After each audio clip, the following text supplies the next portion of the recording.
Today we're going to be looking at the latest B&M exclusive Doctor Who figure set from Character Options, and this is one I've been looking forward to. This is the sort of thing I think they should be doing, which is a great little set. It's basically a re-release of the collector figure giant K1 robot and the original Tom. I had the season 12 Tom from before. It's one I actually repainted the face on.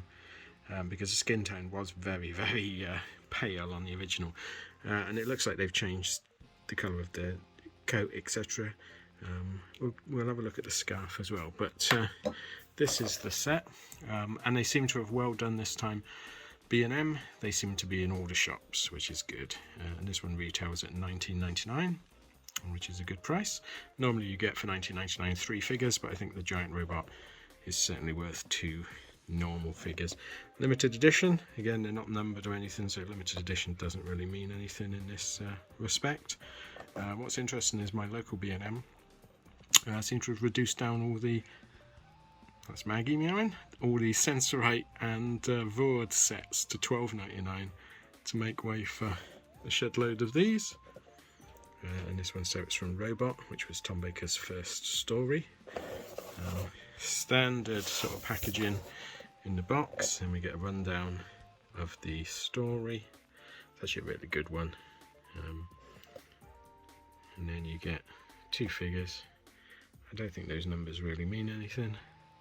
So you get the figure with the DMAC gun, and then you get Tom Baker. You only get, unlike the original release, you only get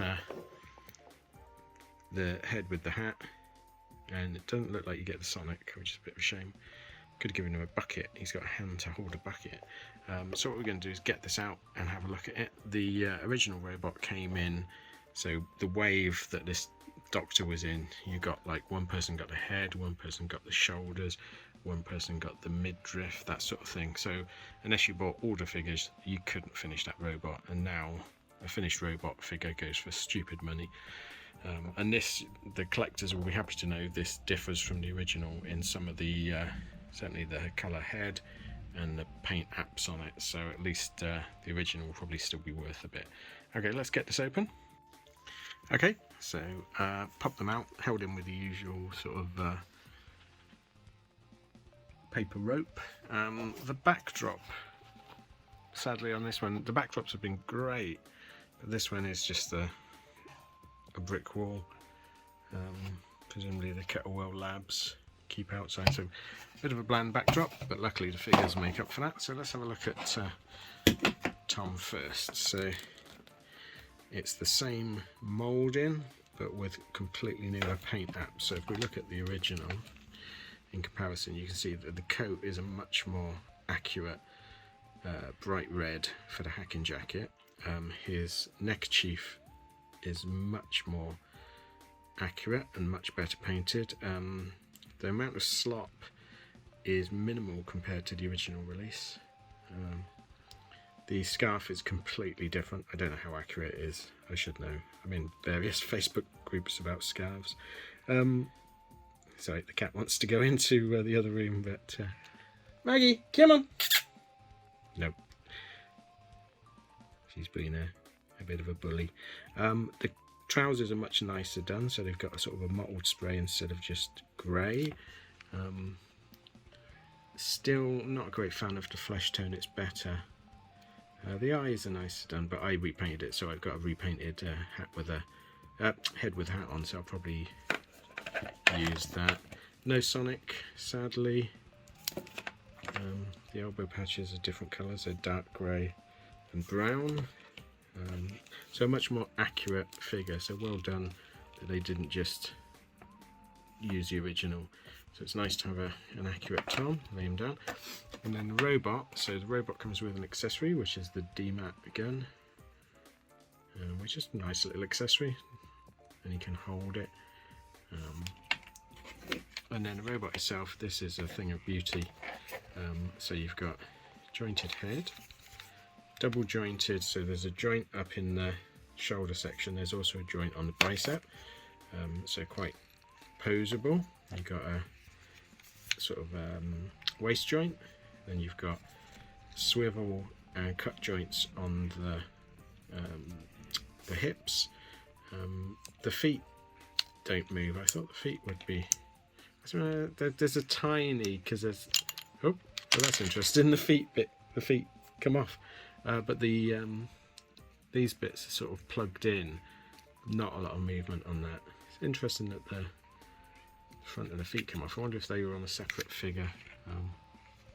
So yeah, absolutely gorgeous. Very floppy waist on it. Proxy AS. And then there's a postcode character options. So you get a nice clear tanky bit. He's got some like wisps of plastic coming off him. Hopefully not human hairs. Doesn't look like it. It looks like glue. They probably hot glued it together. Really nice paint apps what there are. You could do with a bit of a weathering wash, but then he was meant to be a brand new robot. The face is great, much better than the old Dennis Fisher one. I imagine it will all come apart like the original one did. I don't want to pull it apart in case I break it, but looking at the foot, I think they would come apart. So yeah, this is an absolutely great figure set. It's one, like I say, I've been, as soon as they announced it, I was like, oh, yeah, gotta get that, because I never managed to collect the original. I think I got 5 out of 6 or 7 out of the 8 figures. I think I'm missing one. They're all up in the attic, still carded, because I thought, unless I get the lot, I'm not going to cut them open just to get half a robot. The waist is very floppy. I think I might have to have a look at that, put some PTFE tape or something on the joint, because it's going to be hard to stand up, but he is a really, really nice looking figure. Grab them while you can. I don't know how limited they're going to be. Like I say, there doesn't seem to be the online the usual sort of tales of no one being able to find them. I think most people seem to be able to find them in their local. There's laughably people on eBay selling them already for like £40 upwards. It's $19.99 off the shelf. It's just madness. But yeah, so like that, the wires on the side could do a little paint app. So I think you could super detail this really well. I might get another one just to do that with. I'm a big fan of the K1 robot. It came out really high on my friend and I. We run a podcast called Doctor Who Adversaries. I'll try and put a link in the description. Myself and Eric. And when we reviewed Robot and the K1 robot, it came out really high. It's a great suit. I've seen it in real life. It's all made out of flat aluminium sheeting. It's so cleverly done. But yeah, so well done, Character Options. That's a really, really nice set. Keep rolling them out. Okay, so thanks for watching. Please like and subscribe if you can. And if you want to see more Character Options stuff, just let me know. And I'll see you again next time. Thanks then. Bye.